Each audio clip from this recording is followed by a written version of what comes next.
If you're anyone over the age of 18, or maybe if you're under the age of 18, you've probably seen furries in some music video context, whether it was the infamous Crack video that CamoRovak covered, or the Taylor Swift video where there are furries, but not really. Furries have made quite a few appearances in music videos of all kinds, and I'm going to call out the ones that stuck out the most to me. You might know of other ones that didn't necessarily make this list, but these are some of the representations that have happened in music videos, the relevance, how they were treated, and my final thoughts on each one if they were positive or negative in the way they contributed to the perception of our community. So let's get digging. Now, I asked a lot of you guys to tell me about music videos you had seen on Twitter. So one thing I want to quickly caveat here is there is no way I can cover every single furry music video, but I'm going to try to pick out the ones that stood out to me most. So if one of your favorites did not make this list, by all means, mention it in the comments and tell me what made you like it, if you think it's positive or negative. And honestly, your thoughts on this video. Did I get something wrong? Let me know. So the first music video we're going to talk about is called Savior. This is by Rise Against, and it features a white polar bear riding the bus to, we assume, is a venue that he's going to go attend. Now this bear has a lot of the attributes of being shy and being a little more withdrawn from the community, as many of us feel that we are. Now I'm going to caveat this immediately and say that most of the suits in this video are not furries, or they're not necessarily members of the furry community. They do appear to be mainly mascot suits, but unlike other situations, even though they aren't genuine furries in this video, the portrayal is otherwise positive. You do see this poor bear get roughed around at the concert venue, and then on the way home, befriend an elephant who was also at the concert looking a little glum, and in the end, they befriend each other. He stops the bus, and they I assume, become friends, and everything ends pretty pleasantly. This video was pretty cool because it does show furries in a good way, even though there weren't real furries used, and the message is overwhelmingly positive. Basically, this bear has a rough day and then goes and saves another person that is kind of in the same situation. So in that sense, it's positive, and they do a pretty good job despite not having authentic furries. Okay, it's a stretch, but I would argue that the fox by Ylvis, I think that's how you say it, is kind of furry. There are some representations that border on what might be considered furry. While there aren't really any fully dedicated fur suits, I'd still vote that they're going for a furry feeling here.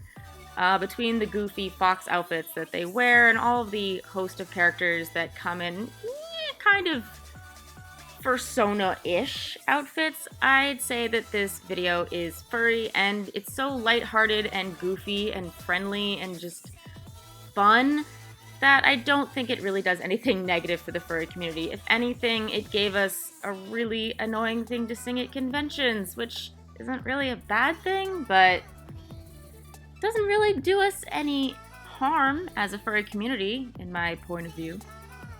Now, Kangaroo Court by Capital Cities is not necessarily one of the happiest portrayals of furries, but I would say it's one of the strongest, using furries as an allegory for social injustice and the way some of us feel like we don't fit in, or through, terrible laws that make us feel unequal. We're meant to feel lesser or not as important as other people. We see a zebra feeling the same way watching zebras getting mauled on TV, and he just feels really sick of it. He's tried to go to a club where zebras are not allowed because of their stripes or their species, and then sees the ultimate beauty of a pure black horse with a little white mark on his head and wants nothing more to fit in and look just like this beautiful representation that is glamorized in his culture. We do see him paint himself black, get a new ID, and go to the club in hopes of finally fulfilling that fantasy of being one of those wanted and accepted members. He does have that experience of fitting in with others, but ultimately it's discovered that he is in fact a zebra, and he is rudely ejected, arrested, and then later put to death by lion. Now, this music video may seem exploitative to some because it is using furries in a way that's very violent and negative, but honestly, I don't think it is. I think it's using furries in a way that they are stand-ins for things that all of us feel, and that's probably one of the strongest ways to use furries in pop culture in a way that both we can relate to and everyone else can, making us really not that different from anyone else. Also, the song is pretty good and pretty catchy and well done, so, I mean, it has that too. Now, one of the biggest surprises of 2010, Higher Than the Stars made one of the most adorable music videos featuring furries that I've ever seen put out, to be quite honest.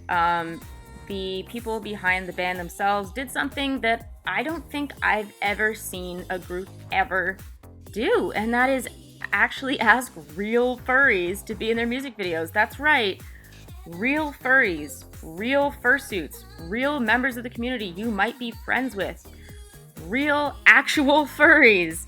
And the premise of the video is this blonde lady goes to a party and feels kind of alone and awkward, and then this giant gaggle of furries welcomes her into the community, is extremely accepting and friendly, and makes her feel welcome and happy, and she has a great time, and everyone has a great time, and this is so positive. I mean, it doesn't have the allegories and the greater messaging and all of that like Capital Cities has, but it has furries doing what furries actually do, which is accepting everyone into the community most of the time, and being really open and friendly towards new people who may not be furries. And this was great. Again, this was another discovery from CamoRovak in the same video where they show one that's going to appear on the list later. They show furries in probably the best, most authentic light that they can. Furries just being friendly, fuzzy animals who want to have a good time. And honestly, ain't nothing wrong with that.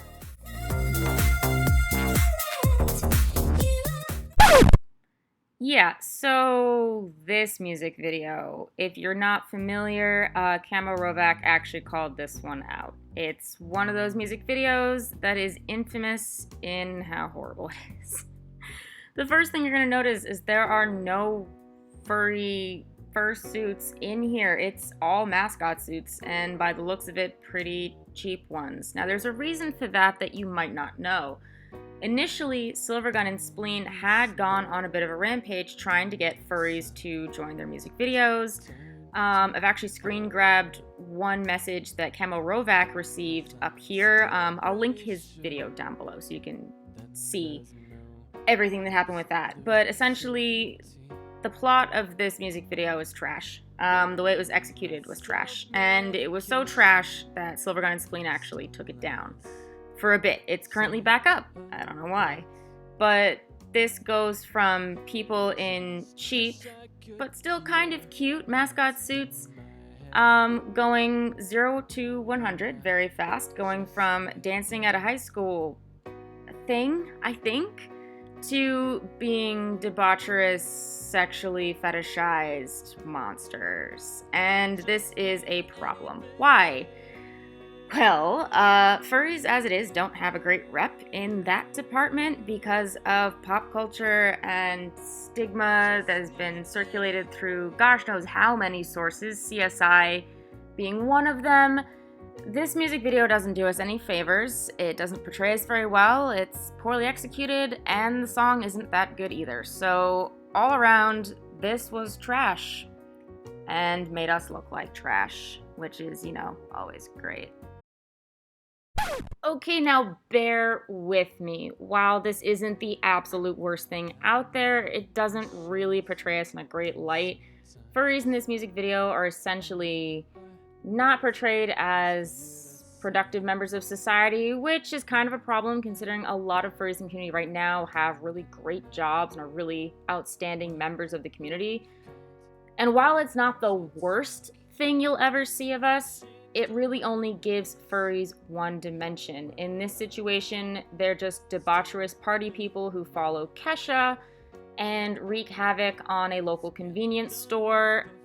But that's about as bad as it is, and as much of a bummer as it is that that's kind of the only dimension we get here, it's still not as bad as the last one we saw, which is why it's in negative, but honestly, it's not that bad. It's just a little bit shallow, if anything. Now, this isn't really a negative or a positive. This one was really hard to categorize. Beautiful by Moby. There are what appear to be a mix of mascot suits and some suits that could conceivably be furries, but likely aren't.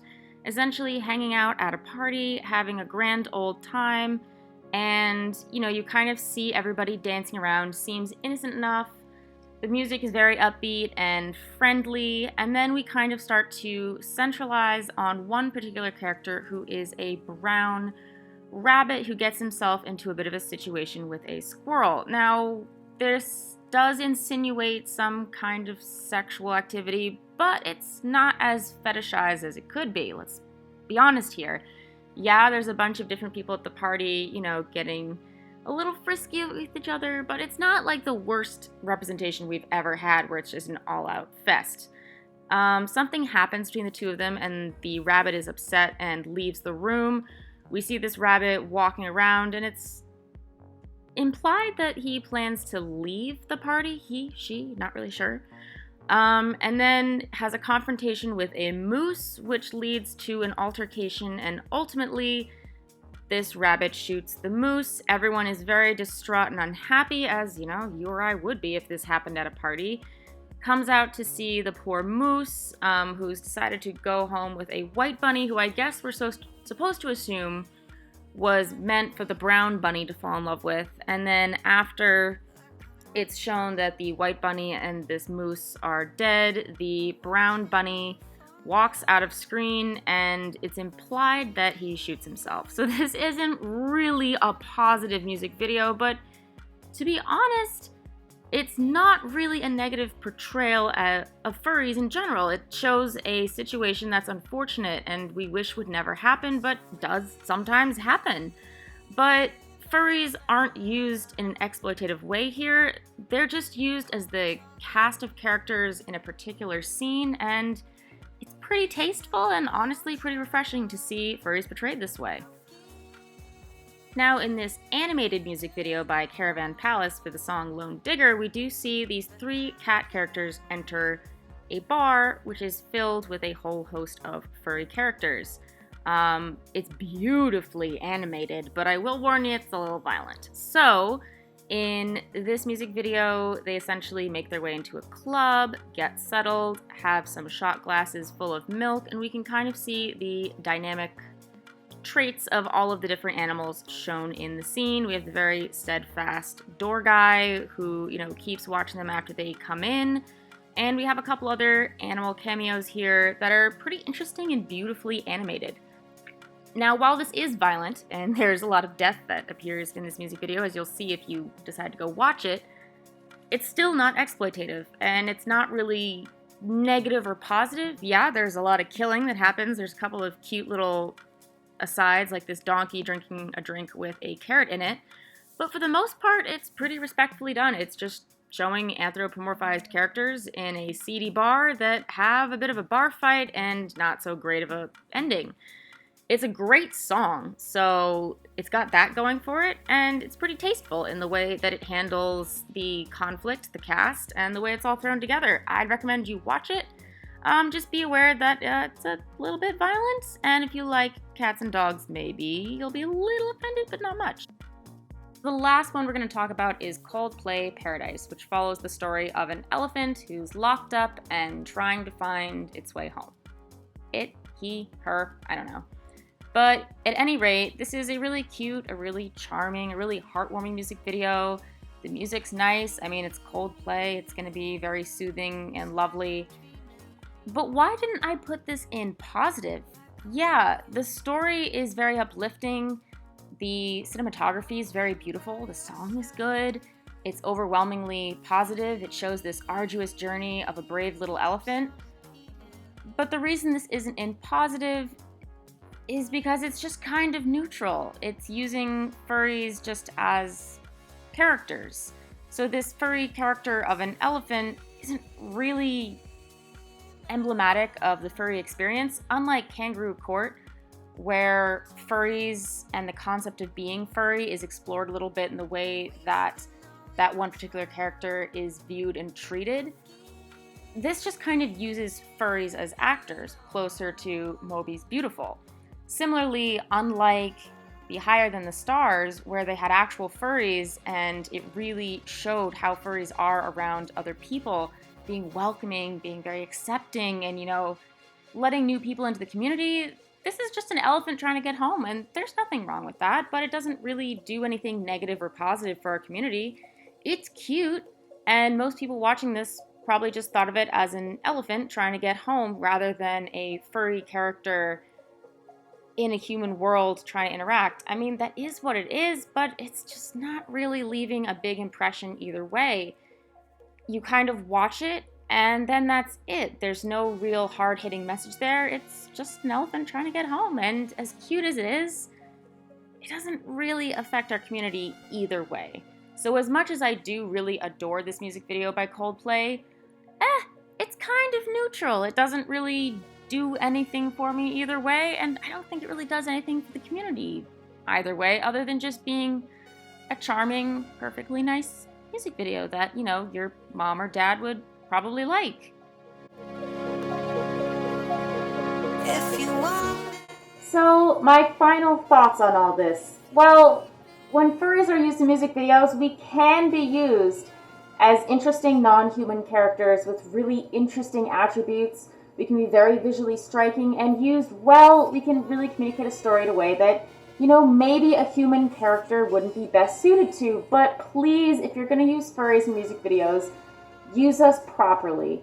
Don't just use us as a quick kink or a quick mention of a fetish or as shock material, because that's not really what our entire community is about. We have a very interesting group of people that are members of the furry community, and it would behoove you to do us some justice by using us properly.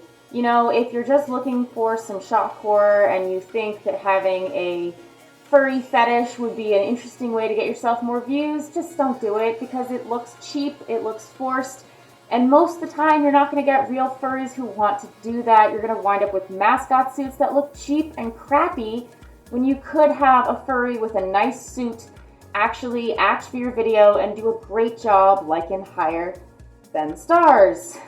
That's my final thoughts on this. If I have missed any music videos that you guys think should have been in this list, put them in the comments below, and I'll see you in the next video. Bye!